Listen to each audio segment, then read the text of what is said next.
Ini adalah ilustrasi dalam merencanakan laba dan menghitung margin kontribusi. Nah, ini yang akan kita pelajari. Yang pertama, kapan ilustrasinya, kapan perusahaan akan mendapatkan laba. Jadi anggap saja penjualannya harus berapa banyak sih biar perusahaan mendapatkan laba. Dan bagaimana cara kita memperhitungkan margin kontribusi ataupun juga rasio margin kontribusi. Lalu kita bandingkan dengan menggunakan grafik untuk mendapatkan jawaban kapan perusahaan mendapatkan laba. Dan 2 poin terakhir inilah ilustrasinya, di mana kalau kita menaikkan volume penjualan tentunya akan menaikkan beban variabel. Nah, efeknya bagaimana? Apakah laba kita meningkat atau tidak? Jadi anggap saja kalau kita menjual barang, kalau kita tambah yang dijual, misalkan kita menjual 100 unit. Kalau kita berhasil menjual 200 unit, apakah kita mendapat keuntungan yang lebih banyak atau laba yang lebih banyak atau enggak? Atau alternatif berikutnya, kalau kita menaikkan beban tetap, apakah laba kita juga akan ikut naik atau tidak? Ya, jadi itu beberapa poin yang akan kita pelajari. Nah, kita masuk poin yang pertama terlebih dahulu, kapan kita mendapatkan laba. Nah, di sini ada ilustrasi. Ya, kalau mau dibaca silakan di stop videonya terlebih dahulu baru dilanjutkan. Nah, ilustrasi yang pertama kita lihat dari sini. Asumsikan PT ini membuat satu piano. Nah, ini datanya. Jadi untuk membuat satu piano itu membutuhkan biaya variabel $150. Jadi satu unit itu $150. Dan kalau kita berhasil menjual satu piano, kita itu menjualnya dengan harga $250 per unit. Dan di sini akan didapatkan margin kontribusi. Margin kontribusi itu 250 dikurang 150. Jadi satu unitnya akan muncul margin kontribusi $100. Jadi margin kontribusi ini penjualan dikurangi beban variabel. Nah, karena kita menjual hanya satu piano, berarti di sini yang terjual hanya satu, berarti makanya kita cuma dapat $250 dan beban variabelnya tetap $150. Jadi intinya ini dikali dengan jumlah penjualannya. Jadi 250 kali 1, 150 kali 1 dapatnya di sini. Margin kontribusi dikurangin ya, penjualan kurang beban variabel dapatlah $100. Lalu ada beban tetap.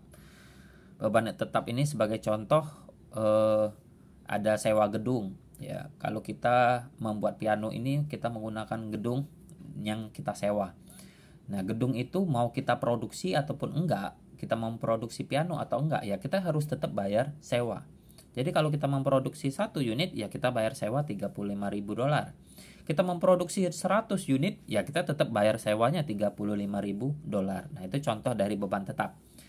Nah, kalau dilihat dari sini, margin kontribusinya 100 tapi kita masih harus membayar beban tetap $35.000. Berarti kita masih rugi ya.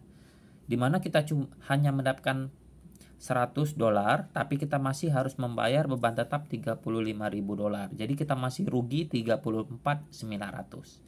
Jadi contoh yang pertama ini kalau kita memproduksi 1 unit ya. Berikutnya masuk contoh yang kedua. Contoh yang kedua di sini, kalau kita meningkatkan, jadi nggak 1 unit lagi, kita tingkatkan dari 1 sudah menjadi 350 unit. Nah, kalau menjadi 350 unit, berarti semuanya kan naik. Penjualannya kita berhasil menjual 350 unit, beban variabelnya juga akan ikut naik. Jadi cara ngitungnya sama, 250 ya ada di sini. 250 dikali 350 unit. Dapatlah 87.500. 150 dikali 350 dapatlah 52.500. Margin kontribusi pengurangnya. Atau bisa juga per unitnya kan 100 dikali dengan 350 dapatnya 35.000 atau dikurangkan saja. Jadi sama saja. 87.500 dikurangi 52.500 dapatlah 35.000. Margin kontribusinya 35.000, kita masih harus membayar beban tetap 35.000. Berarti di sini tidak rugi, tidak laba. Ya, jadi di sini rugi netonya 0, dalam artian kita tidak rugi. Mau dibilang laba juga enggak. Nah, Jadi intinya di sini bisa dikatakan ini semacam titik break even point ya, titik BEP, dimana kalau kita memproduksi 350 unit, kita kondisinya tidak laba, tidak juga rugi. Berarti perusahaan bagaimana cara mendapatkan laba? Ya otomatis kita harus memproduksi lebih dari 350 unit. Nah, masuk contoh yang ketiga. Contoh yang ketiga, dia memproduksi 351. Nah, kalau tadi syaratnya kan perusahaan akan mendapatkan laba kalau memproduksi di atas 350. Nah, makanya kita tingkatkan lagi. Kita produksi 351. Berarti otomatis labanya 1 unit ya, karena kan syaratnya tadi 350. Nah, bagaimana kalau 351? Maka kondisinya perhitungannya sama seperti tadi. 250 dolar dikali dengan 351, dapatlah 8750. Di sini 150 dikali 351, dapatnya 52650. Margin kontribusinya dikurangin 87750 dikurang 52650, atau sama seperti tadi 100 kali 351, dapatlah 35100, sama saja ya. Beban tetapnya tetap 35.000. Jadi dikurangkan maka dapatlah labanya 100 dolar. Makanya di sini kita bisa dapatkan kalau kita berhasil meningkatkan 1 unit saja itu sudah nambah 100 dolar. Nah, kalau kita tambahkan lebih lagi ya otomatis laba kita akan makin meningkat. Jadi dalam artian di sini keputusan perusahaan adalah kita harus bisa menjual lebih dari 350 unit untuk mendapatkan laba. Nah, itu adalah maksud dari yang pertama, kapan dapat laba. Kita masuk yang kedua mengenai margin kontribusi. Nah, untuk margin kontribusi ini contohnya dengan data yang sama. Kalau data sebelumnya kita melihat ada 351 unit. Nah, sekarang contoh ini kita tingkatkan. Misalkan kita meningkatkannya menjadi 400 unit. Nah, contoh ini kita anggap saja di sini 400 unit. Misalkan 400 unit piano. Nah, ini untuk mempermudah saja. Sebenarnya sama saja kalau pakai angka ini juga bisa ya. Perhitungannya nanti akan sama. Jadi anggap saja ini 400 unit. Kalau 400 unit 400 unit berarti 400, kita samakan, cara hitungnya sama seperti tadi, 250 per unitnya ya. Jadi data yang sama. 250 dikali 400 unit didapatlah 100.000. Lalu di sini sama 400 unit kali 150 ya, 100 atau 150 kali 400 biar sama seperti tadi, dapatlah 60.000. Margin kontribusi itu pengurang sama seperti tadi cara ngitungnya. 40.000 dan beban tetapnya 35.000 karena kita ngambil contoh yang sebelumnya tadi. Maka didapatlah, ini bukan rugi tapi laba ya, karena margin kontribusinya lebih tinggi. Laba neto operasi 40 dikurang 35 dapatnya 5.000. Nah, lalu kita akan menghitung persentase penjualannya. Untuk persentase penjualan di sini kita akan lihat, kita menghitung rasio margin kontribusi. Rasio margin kontribusi adalah margin kontribusi dibagi penjualan. Berarti yang ditanya adalah angka di sini. Angka di sini bagaimana cara menghitungnya? Margin kontribusinya 40.000 dibagi dengan penjualan 100.000. Berarti persentasenya kalau di sini dapatnya 40%. Atau kalau kalian hitung pakai kalkulator dapatnya 0,4. 0,4 itu ya 40%. Jadi di sini akan dapat 40%. Sisanya sama. Kalau mau cari persentase beban variabel, 60.000 dibagi 100.000 dapatnya 60%. Kalau untuk penjualan ya penjualan per penjualan. 100 dibagi 100 ya berarti 100%. Ya, jadi persentase biasa. Margin kontribusi saya ulangi lagi, 40 bagi 100 40%. Beban variabel 60 bagi 100 60%. Penjualan 100 bagi 100 ya 100%. Nah, kalau sudah dapat persentase penjualannya, jadi persentase penjualannya juga sama sebenarnya konsepnya. 100 kurang 60 harusnya 40%, nggak mungkin angkanya beda. Ya, jadi cara ngitungnya sama semua nih.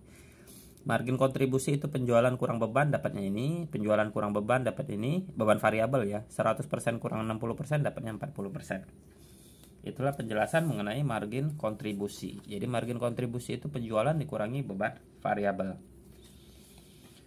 Lalu masuk ke contoh berikutnya menggunakan grafik. Untuk penggunaan grafik, kita menggunakan contoh yang berbeda lagi. Jadi ini adalah contohnya. Bisa di stop lagi kalau mau baca penjelasannya. Nah, ini saya tulis dulu. Ini total beban. Saya koreksi. Ini jumlah unitnya saja langsung. Jumlah unit yang terjual. Nah, sekarang kita lihat di sini. Kalau tadi kan contoh kita ada 400 unit dengan data yang sama ya, ini masih data yang sama itu kita ambil ini 250, 150 sama 100 per unitnya. Nah, di sini contohnya kalau volume penjualannya, jadi perusahaan berhasil menjual 600 unit. Jadi ini contoh ini adalah 600 unit. Beban tetapnya tetap 35.000, sedangkan variabelnya adalah 150 dikali 600 unit, karena variabel kan tergantung dari jumlah barangnya. Kalau barangnya banyak, ya pengalinya juga banyak. 600 unit kali 150 dapatlah 90.000. Makanya total bebannya kalau kita berhasil menjual 600 unit, bebannya adalah 125.000. Kita masuk pembuatan grafik. Jadi pembuatan grafik ini mirip sekali dengan materi break even point ya, bisa saja sama ya pembahasannya, karena ini kita akan mencari titik break even pointnya atau titik impas. Langkah pertama kita akan menetapkan grafik untuk beban tetap. Beban tetapnya kita lihat contoh di sini tadi ya, sama 35.000. Beban tetap itu tidak mempengaruhi dengan jumlah penjualannya. Jadi mau jual banyak mau jual sedikit kita tetap membayar beban tetap sebesar 35.000. Makanya di sini garisnya itu di sini 35.000. Itu garisnya lurus ya. Mau memproduksi 0 tetap bayar 35.000, mau memproduksi 600 unit tetap bayar 35.000 ya, tetap memproduksi 600 unit tetap 35.000. Berarti titiknya ada di sini. Jadi kita buat titik di sini, garis. Itu titik yang pertama, garis yang pertama untuk beban tetap. Jadi ini adalah beban tetap.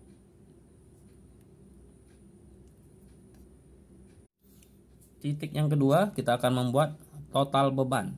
Total beban kita lihat kalau kita memproduksi 1 unit, nah kita lihat kalau kita memproduksi 0 unit, beban tetapnya tetap 35.000.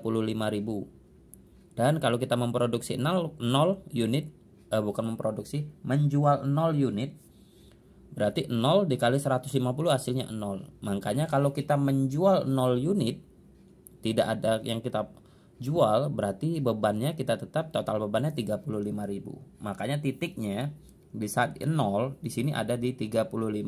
Kita cuma membayar beban tetap.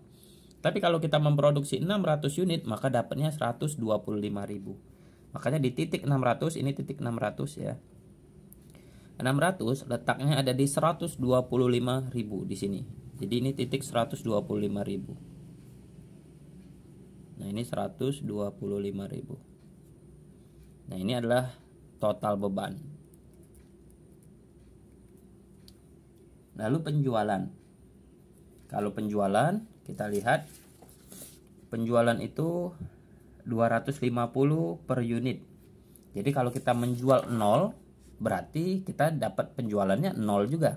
Tapi kalau kita menjual 600 unit, di sini 600 unit, kita berhasil menjual 600 unit, satu unitnya kan kita jual dengan harga $250.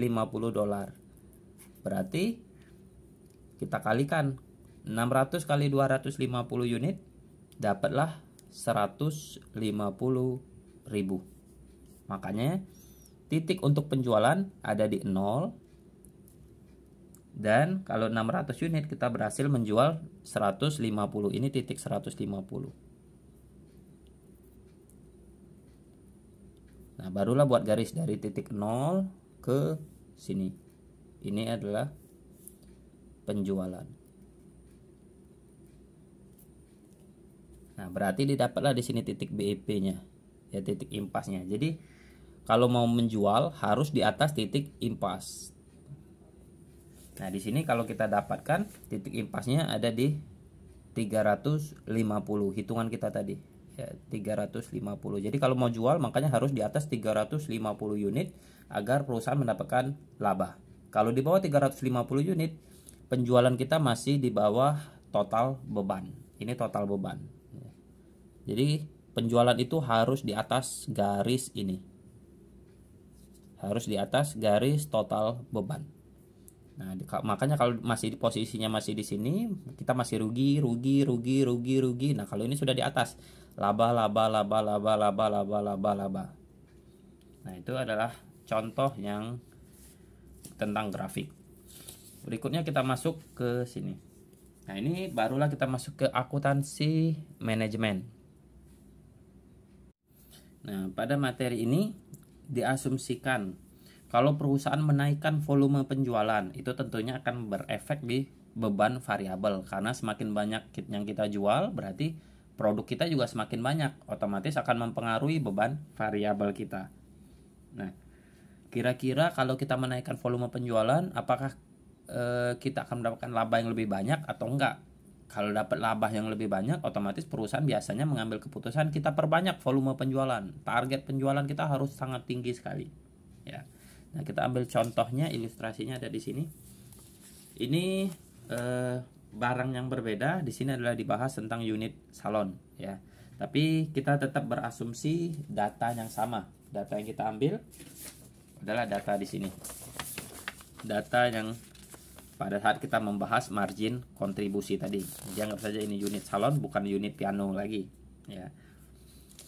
Anggap saja ini adalah periode yang akan datang, perencanaan kita. Jadi ini rencana. Rencana kita menaikkan volume penjualan.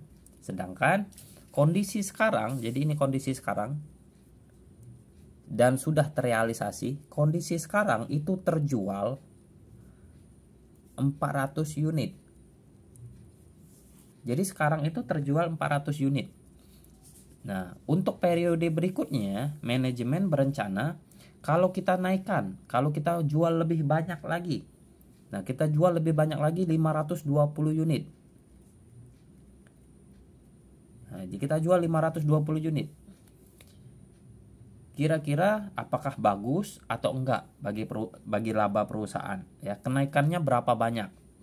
Nah, maka dari itulah di sini saya ulangi lagi. Yang sekarang itu 400 unit. 400 unit dan rencananya akan menaikkan volume penjualan sebesar 520 unit.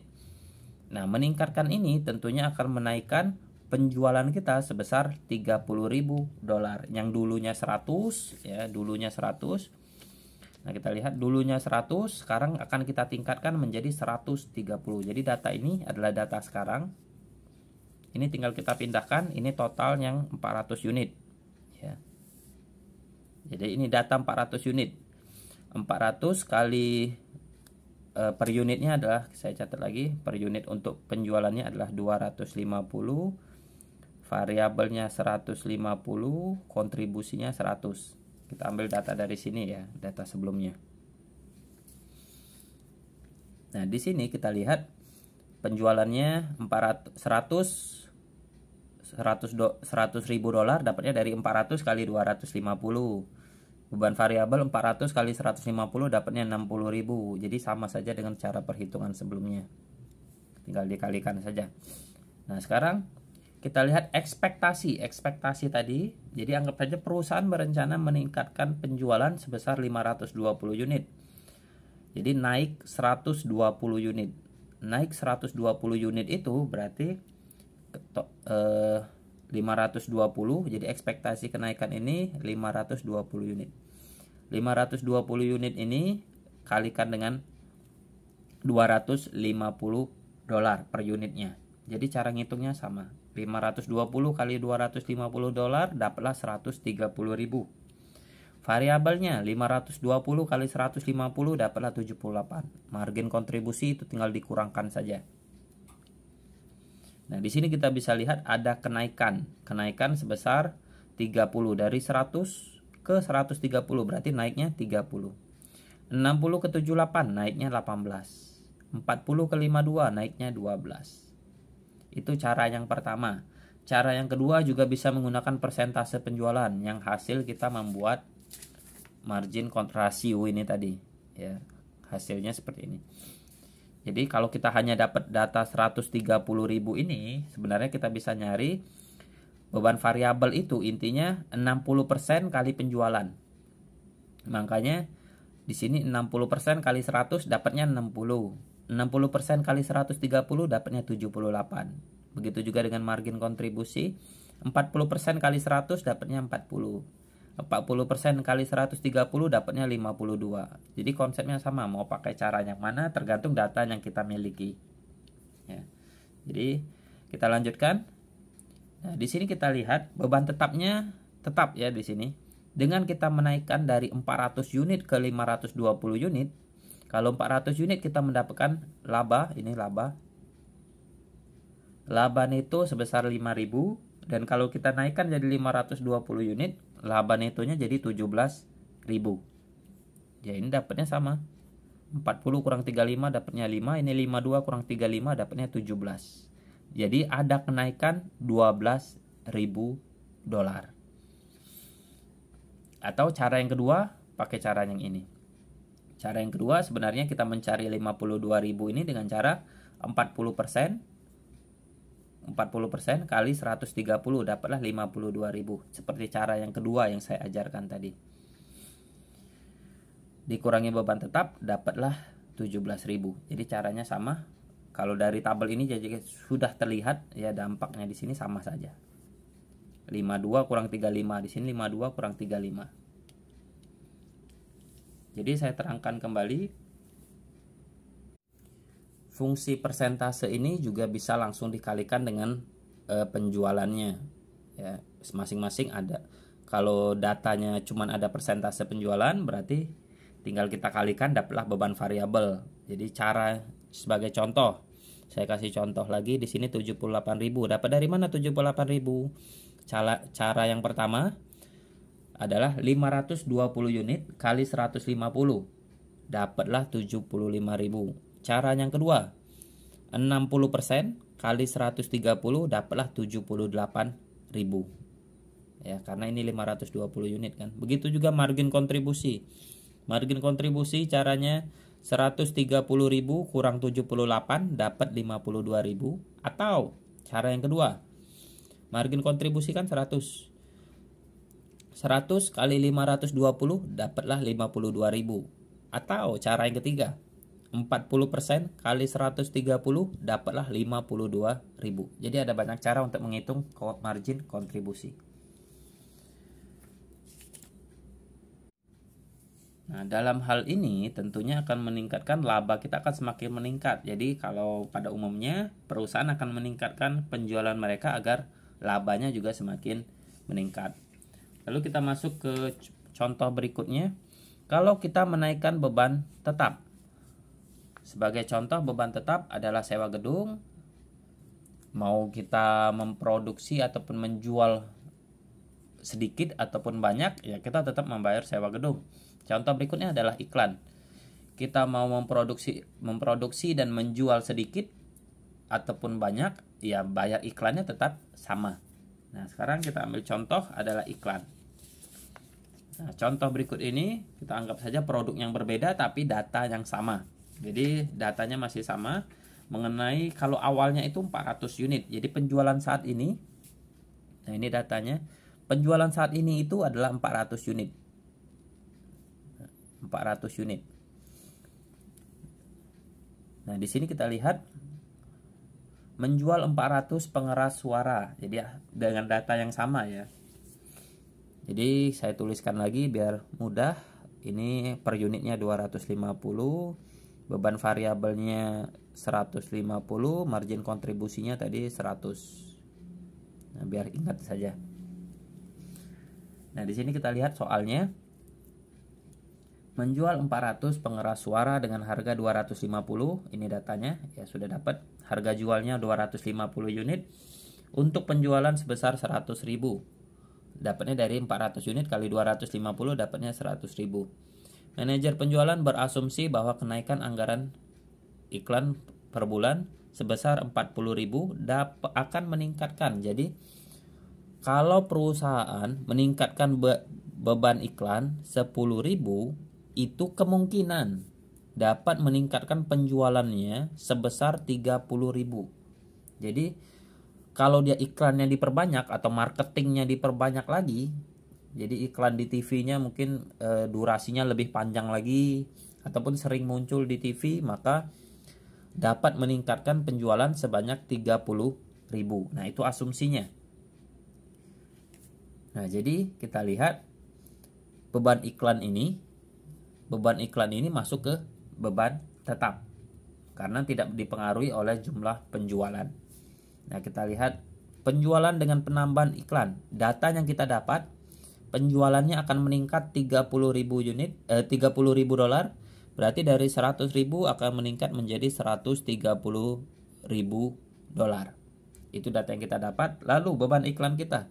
Beban iklan kita bertambah ya, dari 35.000 bertambah 10.000. Jadi di sini bertambah 10.000, dapatnya 45.000. Nah, kalau sudah dapat sisanya, nah kita sudah dapat persentase penjualannya. Persentase penjualan kan seperti yang kita sudah hitung tadi. Kalau data ini anggap saja kalau data ini kita nggak ada, tinggal kita kalikan saja. 40% kali 130 dapatlah 78. 60% kali 130 dapatlah 52.000. Makanya walaupun data ini tidak kita ketahui, kalau ininya persentase penjualannya sudah ada kita ketahui, tinggal kita kalikan saja. Makanya tadi sudah saya jelaskan ada beberapa cara untuk menghitungnya. Jadi nggak perlu berpatokan dengan per unitnya juga nggak masalah. Lalu kita lihat kenaikannya 60 naik ke 78, jadi naik 18, 40 ke 52 naiknya ke 12. Nah, kita lihat di sini perbedaannya kalau kita menjual 400 unit, 40 dikurang 35 labanya 5.000. 52 kurang 45 labanya jadi 7.000. Berarti akan mengalami peningkatan 2.000 unit. Nah, kalau peningkatan 2.000 unit berarti bisa dikatakan masih ada kenaikan. Jadi dengan adanya penambahan biaya iklan akan dapat meningkatkan laba. Jadi ya otomatis tergantung dari persepsi manajemen. Apakah dia akan menambah anggaran untuk iklan atau enggak. Kalau dia menambah anggaran iklan, tentunya akan dapat meningkatkan penjualan mereka. Labanya jadi meningkat 2.000. Jadi bertambah 7.000. Jadi anggap saja penjualannya makin banyak orang membeli barang tersebut karena iklannya sering keluar di televisi. Nah, di sini ada perhitungan peningkatannya ya, 2.000 ini dapatnya dari mana? Konsep mudahnya ya ini tadi 5.000 ke 7.000 jadi naik 2.000. Atau caranya sebenarnya kita itu mencari 52 sama 45. 52 kurang 45. Nah, ini jadi 52 dikurang 45 dapatnya 7, kenaikannya 2.000. Nah, yang kita cari adalah kenaikannya 12 dan 10. Makanya di sini 12 dan 10. Jadi sama saja sebenarnya konsep alternatif ini. Jadi kalau pakai alternatif pertama, kita mencari 52.000 ini, 52.000 dan 40.000. 52.000 ini adalah 130.000 yang angka di sini.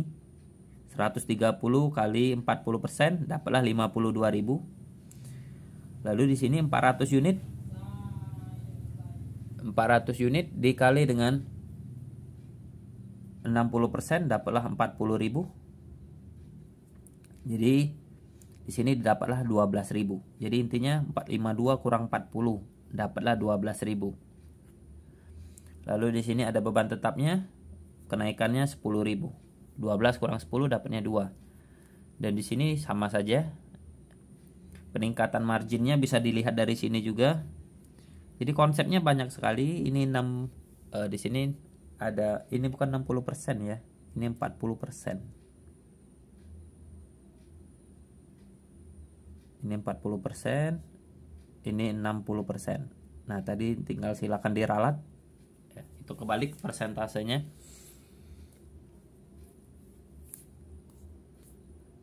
60% dikalikan dengan 30.000 dapatlah 18.000. 40% kali 30.000 dapatnya 12.000. Makanya di sini 30.000 kali 40% dapatnya 12.000 dikurangi peningkatan beban iklan 10.000. Dapatnya 2.000. Nah, itu untuk kalau perusahaan meningkatkan perubahan anggaran iklan. Jadi bagaimana keputusannya? Keputusannya kembali lagi tergantung dari manajemen. Pada intinya kalau iklannya dinaikkan akan mengalami kenaikan $2.000. Jadi labanya akan meningkat $2.000 karena penjualannya juga akan mengalami peningkatan. Namun pada intinya kalau datanya hanya dapat seperti ini saja, kalau kita menjadi manajer ya bagusnya kita tambahkan biaya anggaran untuk iklan. Karena dengan adanya iklan tadi akan meningkatkan laba kita sebanyak $2.000. Dari $5.000 laba kita meningkat $7.000. Ya bagusnya kita tingkatkanlah, kita berikanlah anggaran $10.000 untuk iklan. Jadi kita tambah, jadi beban tetapnya akan bertambah $10.000 jadi $45.000. Karena kalau dilihat dari sini laba kita meningkat. Jadi ya iklan itu memang benar-benar berguna untuk meningkatkan penjualan kita. Jadi itu keputusannya. Jadi kalau dari data ini keputusan sementaranya kita pertanyaannya tadi apakah harus anggaran iklan dinaikkan? Iya. Karena laba kita akan meningkat dengan adanya peningkatan anggaran iklan tadi. Lalu kita masuk contoh berikutnya yang berhubungan dengan variabel. Nah, ini contohnya. Di sini ada keputusan yang harus diambil manajer. Jadi data awalnya adalah memproduksi 400 unit. Nah, kalau kita lihat, kalau kita memproduksi 400 unit, di sini kita ada datanya. Nah, ini kalau 400 unit ya. Di sini menceritakan kalau kita memproduksi 400 unit, ini kondisinya. Dengan data margin kontribusi tadi adalah $100. Nah, di sini diambil keputusan jika manajer mempertimbangkan penggunaan komponen berkualitas tinggi meningkatkan biaya variabel sehingga margin kontribusinya akan berkurang $10 per unit. Jadi di sini menceritakan margin kontribusinya berkurang $10. Kalau kita ketahui tadi data awalnya margin kontribusinya di sini adalah $100. Nah, margin kontribusi kita catat dulu. Margin kontribusinya awalnya $100. Nah, tetapi dengan adanya ini peningkatan biaya variabel, margin kontribusinya akan menurun 10 per unit. Kenapa 10 unit per unit? Karena margin kontribusi tadi rumusnya 250 dikurang 150, dapatnya kan 100. Nah, dengan adanya ini tadi barangnya dibuat berkualitas tinggi. Jadi anggap saja ada peningkatan bahan. Jadi komponennya dibuat lebih canggih lagi. Ya, pengeras di sini kan bahannya adalah pengeras suara. Jadi pengeras suaranya menggunakan alat yang lebih canggih lagi sehingga beban variabelnya akan meningkat. Jadi meningkat dari 150 menjadi 160. Otomatis margin kontribusinya akan berkurang menjadi $90 per unitnya. Nah, itulah yang diceritakan di sini sehingga margin kontribusinya menurun. Namun manajer memperkirakan dengan kualitas yang lebih tinggi dia akan berhasil menjual lebih banyak lagi karena produknya kan makin bagus ya. Kondisi sekarang adalah 400 unit. Nah, dengan adanya pengurangan ini manajer itu optimis kalau dia bisa menjual 408 unit. Jadi lebih banyak lagi barang yang bisa dijualnya. Nah, maka dari itulah apakah ini keputusan yang baik atau tidak? Itu pertanyaannya. Jadi apakah pilihannya manajer tetap menggunakan yang ini dengan barang yang berkualitas biasa standar, atau manajer mengubah menjadi komponen yang lebih canggih. Tentunya margin kontribusinya lebih sedikit. Kalau margin kontribusinya lebih sedikit berarti labanya akan semakin kecil ya. Karena tetapi bisa menjual 480 unit. Jadi intinya ini labanya kecil, labanya mengecil ya, bukan labanya kecil. Labanya mengecil karena bebannya kan makin tinggi. Bebannya makin bertambah ya. Labanya mengecil tapi penjualannya banyak. Penjualannya akan bertambah. Nah, jadi anggap saja keputusan manajemen pilihannya apakah tetap seperti ini saja, tetap menjual 400 unit dengan kualitas standar, tentunya labanya lebih besar daripada ini, laba persatuannya. Tetapi kalau kita memilih yang di sini, kualitasnya banyak, kualitasnya bagus, tetapi labanya mengecil. Dan di sini penjualannya akan bertambah. Jadi walaupun labanya mengecil, penjualannya akan bertambah. Jadi keputusannya pilih yang mana yang lebih bagus. Apakah tetap mempertahankan yang lama atau kita memperbaiki kualitasnya agar lebih bagus dan jumlahnya jadi lebih banyak. Nah, jadi keputusannya kita lihat margin kontribusinya. Margin kontribusi ini adalah 90 dan di sini 100. Kondisi kalau 480 unit dengan meningkatkan kualitas, maka kita dapatlah 480 kali 90 dolar. Berarti margin kontribusinya didapatlah 43.200. Lalu untuk yang 400 unit, margin kontribusinya memang lebih tinggi. Kita kalikan 400 unit kali 100 dolar. Dapatlah 40.000. Dan kita lihat di sini masih ada selisih margin kontribusi sebesar 3.200. Jadi bisa dilihat di sini kalau kita menggunakan peningkatan kualitas, kita dapat margin kontribusi 43.200. Sedangkan kalau tidak ada peningkatan kualitas, di sini dapatlah 40.000. Berarti di sini kita lihat margin kontribusinya lebih besar yang di sini kan.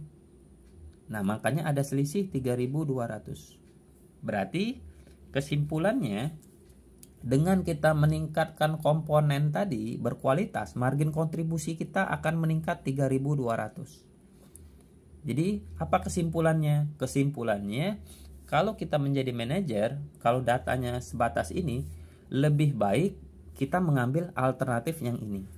Kenapa mengambil alternatif yang ini? Pertama, barangnya menjadi lebih berkualitas. Konsumen pastinya akan lebih senang. Alasan yang kedua, dengan peningkatan kualitas tadi, penjualan kita akan meningkat. Dan peningkatan penjualan tadi akan menyebabkan margin kontribusi kita meningkat 3.200 lebih tinggi daripada yang biasa. Jadi, kalau margin kontribusi kita lebih tinggi, laba penjualan kita tentunya akan lebih tinggi lagi. Sebagai contoh, kalau tadi ada beban tetap ya, margin kontribusi dikurangi beban tetap itu adalah laba. Kalau kondisi ini beban tetapnya misalkan 35.000, laba kita menjadi 5.000. Tapi kalau yang di sini misalkan beban tetap kita 35.000, 43.200 kurang 35.000 berarti kita akan mendapatkan laba 8.200. Lebih tinggi kan? Makanya kita pilih ini saja. Kecuali kalau margin kontribusinya mengalami penurunan. Nah, kalau mengalami penurunan otomatis labanya makin menurun. Ya, kita tetap ini saja. Tapi kalau ini meningkat ya dari 40.000 ke 43.200. Karena meningkat berarti kita pilih yang ini saja. Dalam artian ya ini, kita memperbaiki kualitasnya. Tapi misal kita ambil contoh. Margin kontribusi yang pertama 40.000. Ini hanya contoh saja. Setelah kita melakukan perbaikan, margin kontribusi kita menjadi 20.000. Otomatis kita mengalami kerugian kalau dikurangi biaya tetap. Nah, 35.000. Ini hanya sebagai contoh saja. Di sini untung atau laba 5.000, di sini malah mengalami kerugian minus 15.000. Berarti ya kita tetap pakai cara yang lama saja, tidak usah perbaikan kualitas. Ya, kita pakai cara standar saja karena masih lebih menguntungkan. Tapi kembali lagi, bisa saja ini yang dipilih oleh perusahaan karena memikirkan jangka panjangnya. Tapi kalau datanya hanya sebatas ini saja, tidak ada pertimbangan lain, ya otomatis pasti perusahaan lebih mencari yang ada labanya daripada yang rugi. ya. Karena ini rugi, ya lebih baik jangan dipilih. Pilih yang lebih menguntungkan saja. Nah, itu saja untuk materi ini. Jadi ini kembali lagi keputusan manajemen. Kalau datanya hanya sebatas ini saja dari angka-angka, ya kita bisa ambil keputusan mana yang lebih baik. Tapi tentunya manajemen atau manajer itu punya pertimbangannya masing-masing, tergantung dari jenis perusahaan, kondisi ekonomi, kondisi saingan dan lain sebagainya. Sekian dan terima kasih.